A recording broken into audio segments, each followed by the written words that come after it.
Welcome and thank you for joining. In this lesson, we'll discuss how to prove trigonometric identities.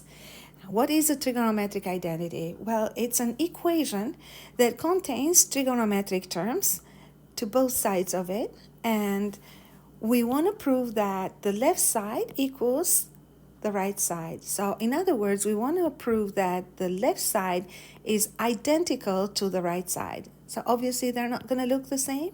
When we're asked to prove an identity, that's because we want to simplify them until they look the same. Now, rule number one to proving trig identities is that we can never take terms from one side of the identity to the other. It doesn't work like in regular equations, even though this is an equation in itself. And rule number two is to prove the identities, we simplify one of the sides and we make it look like the other. So we can pick either side and make it look like the other, or we can simplify each side separately and until we reach a point when the two sides would look identical or the same. Now, proving trig identities is as simple a process as substituting and simplifying. So we substitute various terms so that we have or we can see the presence of the same terms on both sides of identities, and then simplify them until they start looking the same.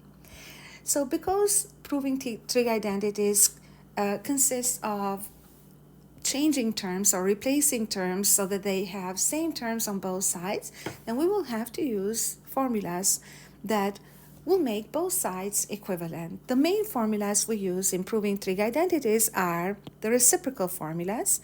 So cosecant theta is the reciprocal of sine, secant theta is the reciprocal of cosine, and cotan theta is the reciprocal of tan. So these three formulas must be memorized and understood how they work. Now, these are formulas also that we have discussed in the previous unit as well. Quotient formulas are the formulas for the tan and cotan ratio.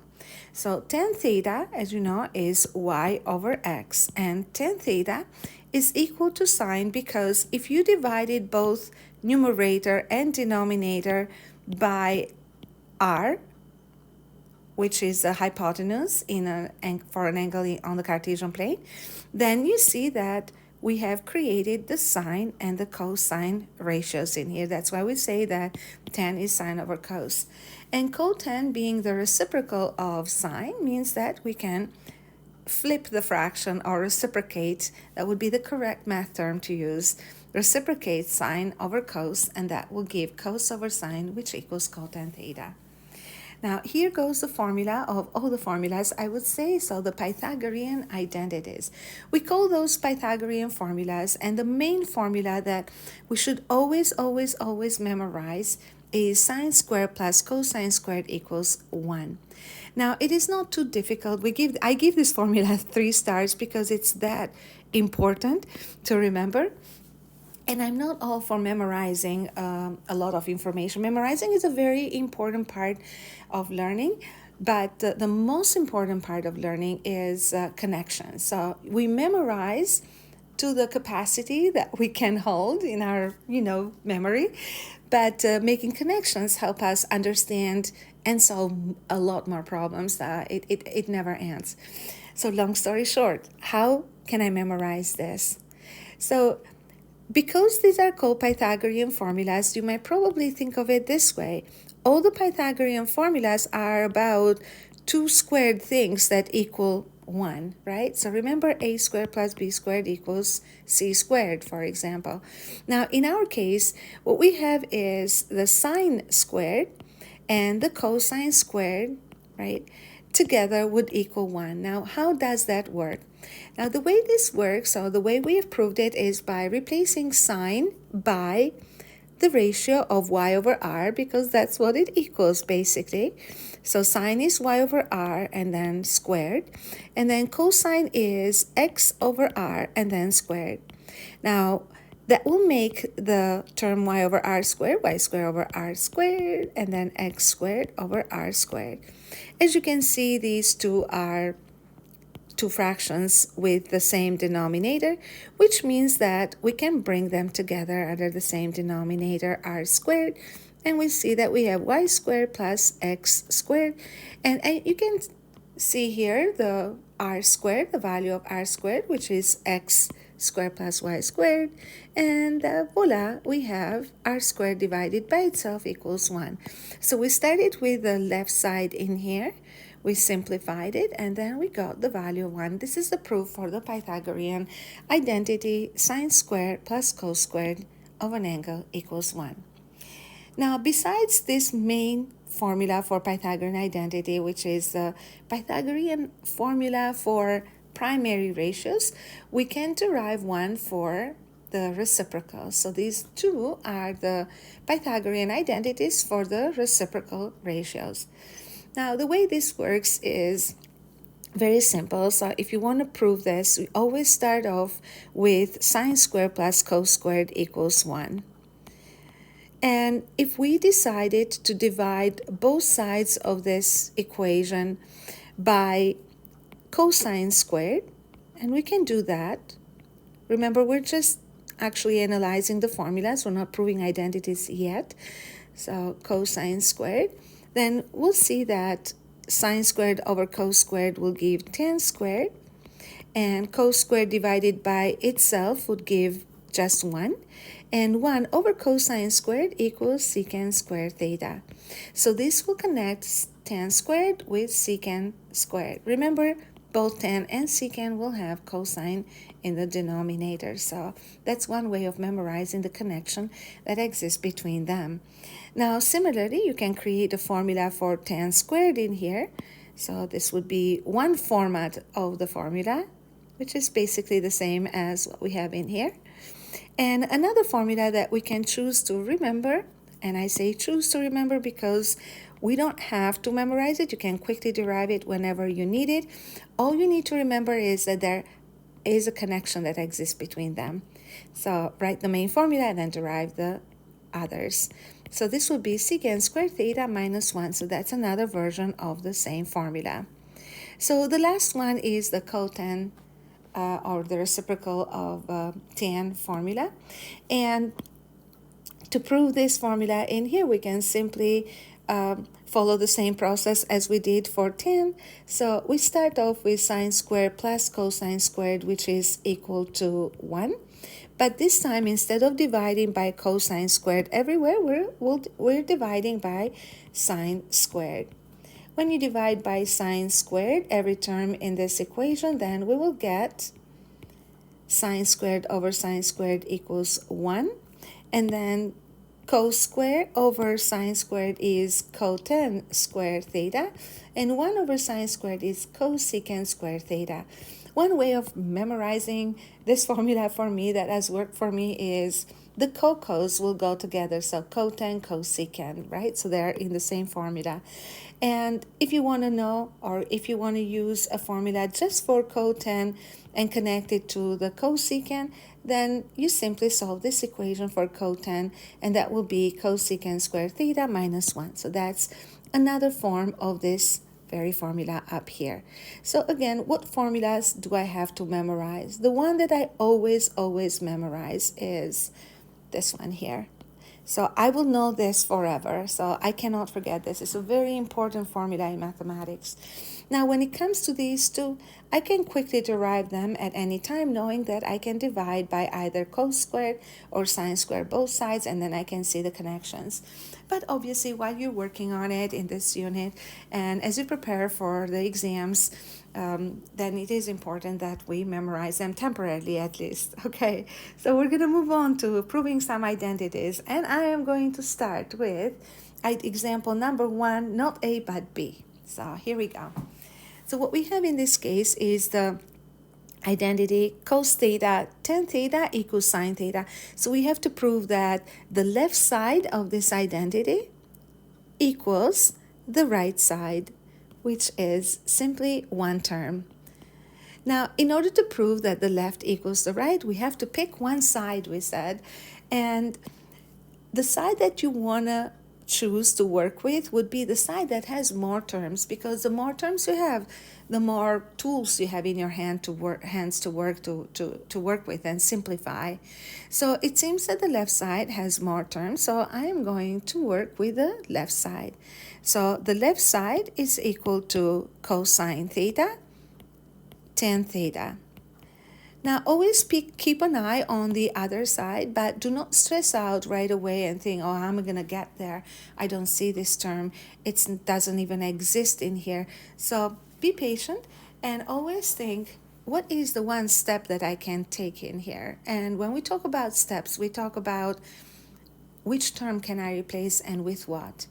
Now, remember that the formulas, which are on the previous page in here, are not visible, but I would encourage you to actually write down the formulas and keep them handy as you practice. And the more you practice, the more naturally they will get in your head and you will memorize them.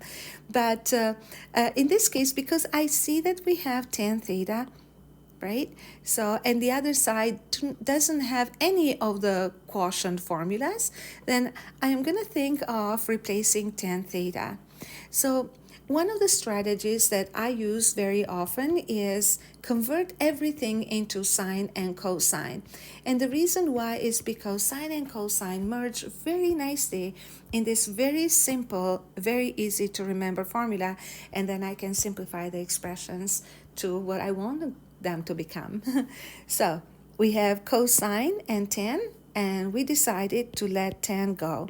So cosine theta, let it stay here. We cannot easily replace cosine theta. Well, you know that cos theta is involved with a tan ratio, but that will make it sine over tan. So that's one way. It's not a very common, transformation that we use. And another formula where we see cos theta is when cosine is squared. So cos squared and sine squared together. So, and we don't have a power of 2, so we're going to leave it as is. And tan theta is sine over cosine. And you probably see what is happening right here. So you are multiplying cosine by a fraction of sine over cos, which means that, you can see this, but I'm just adding this little detail just in case. So, which means that if you convert this into fraction, you multiply tops to tops, bottoms to bottoms, or you can simply see that cos theta is a factor in both numerator and denominator, which means that the left side will simplify to simply the sine of theta. And I'm going to write sine theta in here. That is the left side, and I see that is the same as the right side, which means that identity is proved. Now we'll move on to another identity. So we have 1 plus cosine equals sine squared over 1 minus cosine theta. Now, true, we can replace cosine of x with tan and sine, but that is the long way. That's when we are very desperate. We cannot replace a cosine with anything else, and then you decide to go for tan over sine, since they are connected together. Sine and cos are connected by tan. On the right side of the equation, I see sine squared. So that is a signal for me to pick this side. So whenever you see a power, the side that has the power is screaming, pick me, pick me. So we're going to pick the right side. So the right side in here has more terms, as you can see, and more opportunities to simplify and to replace and simplify terms with. So I'm going to start with the right side. And I hope you're okay with this. Okay.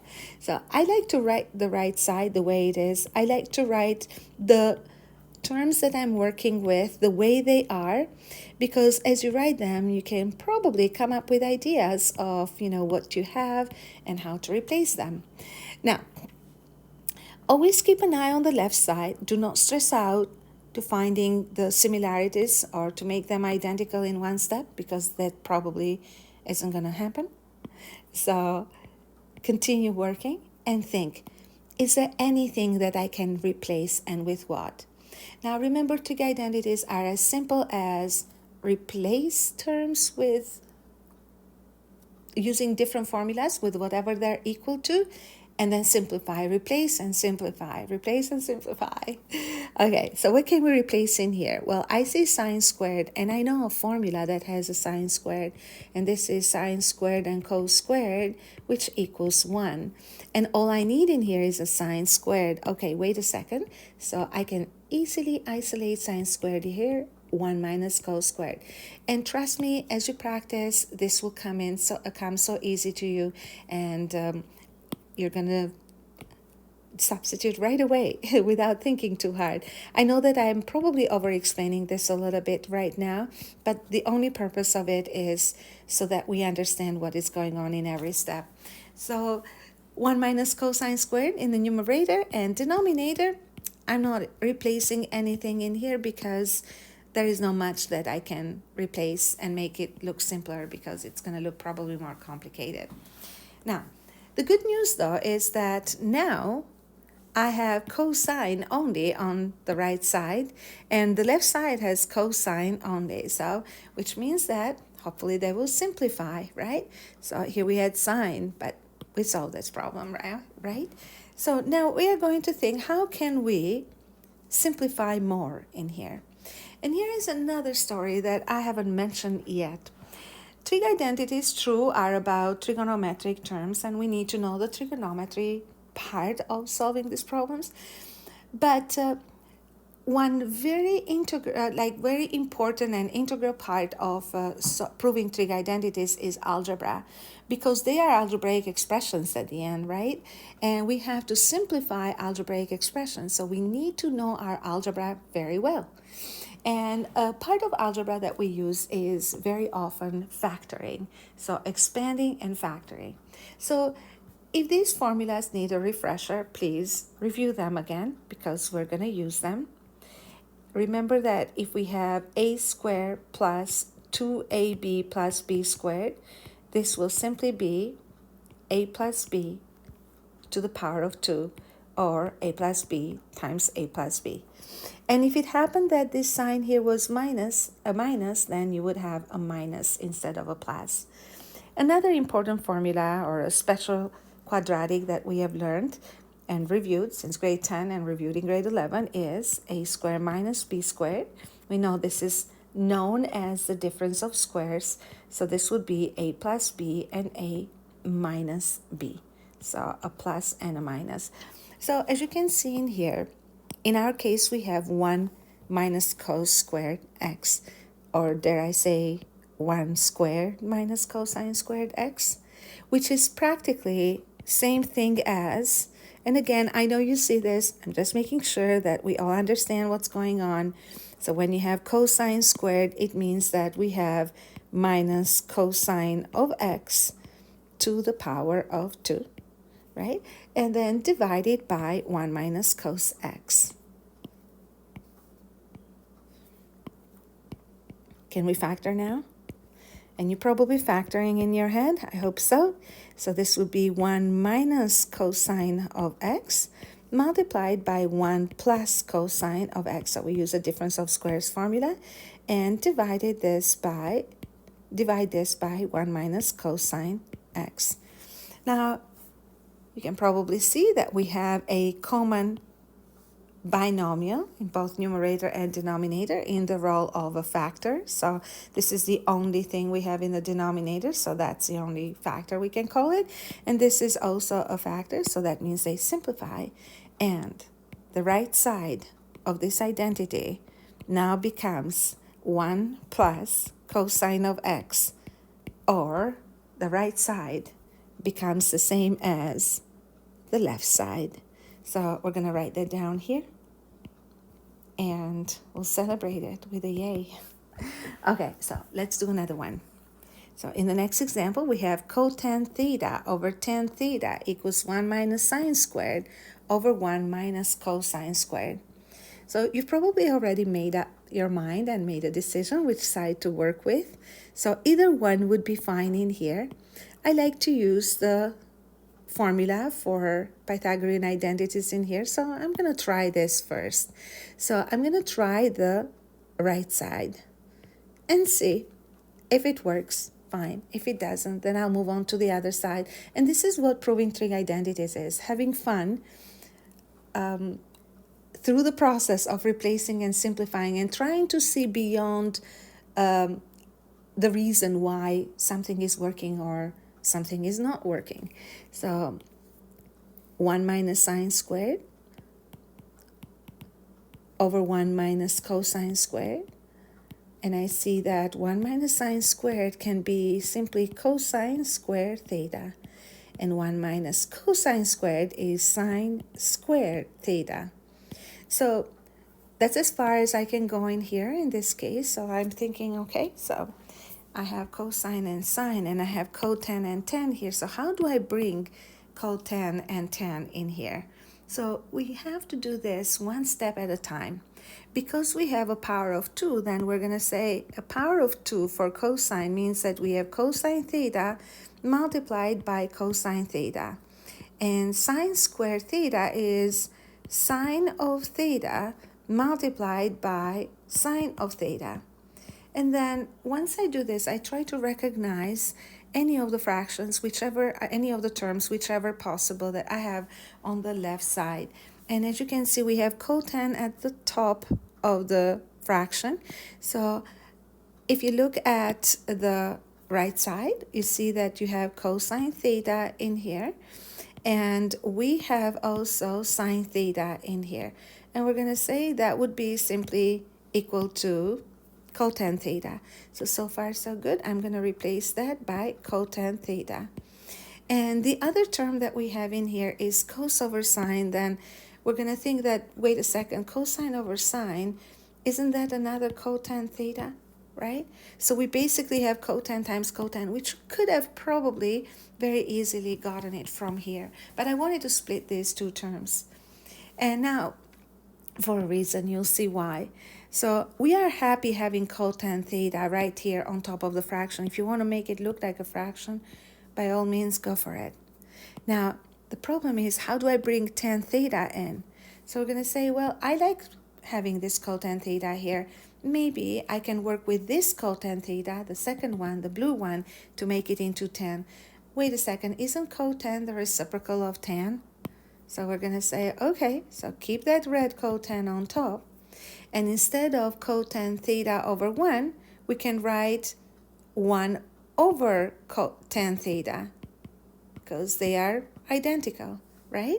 So now we're going to say that the right side of this equation then seems to be exactly the same as the left side, because we got cotan theta over tan theta here, which is what we have on the left. So far so good, I hope. We're moving on to the next identity. If you need to better understand how every step worked, so try to pause the video and try to do this on your own, or try to watch the video one more time. Try to write the strategies the way that you understand them, the way that make more sense to you. And that will provide a lot more understanding. And now that we are at the beginning of proving trig identities, you're also discovering your own methods and your own little tricks on how to get to the answer a little bit faster. So write them on the side of the paper, and you will see that the more you practice, the fewer notes you will have to write.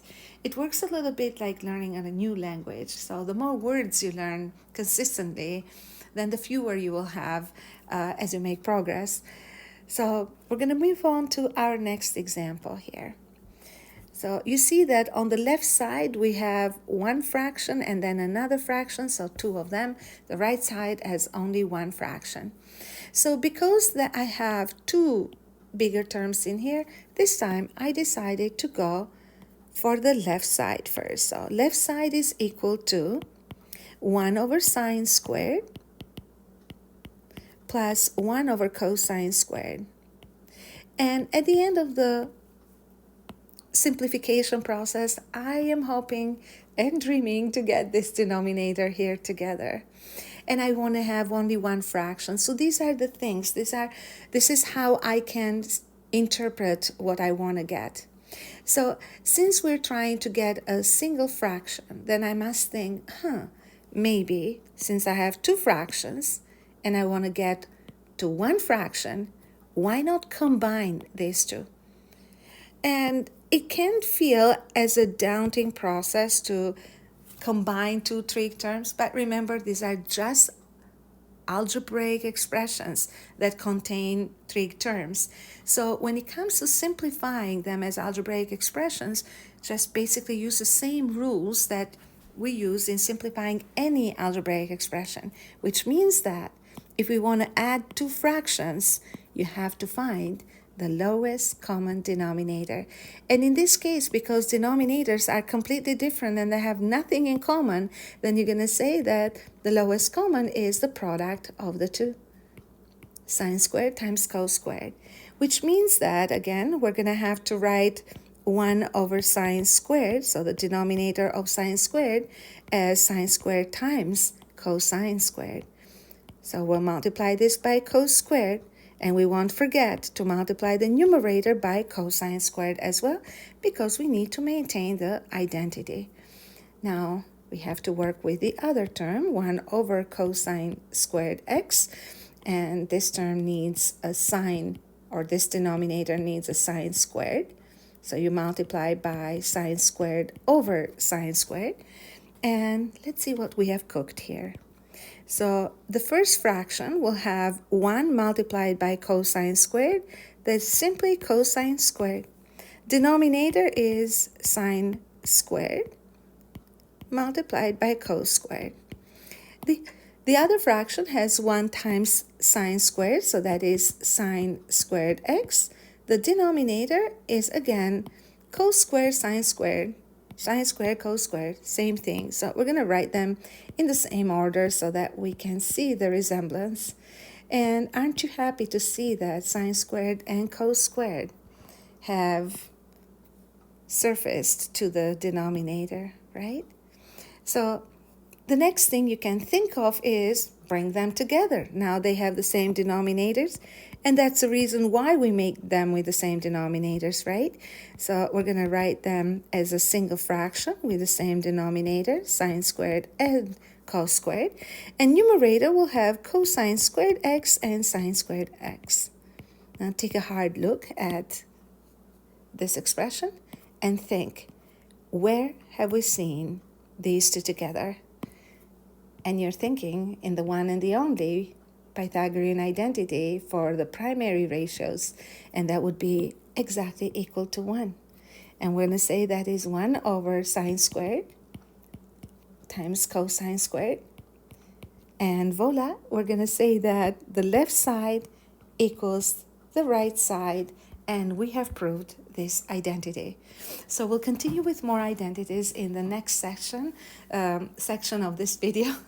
And I hope you found these instructions useful, and I hope you enjoy proving trig identities. They are a little bit like puzzles. They're quite interesting. They can be frustrating, but let's try to find the beauty in it. And thank you for learning with me. Bye for now.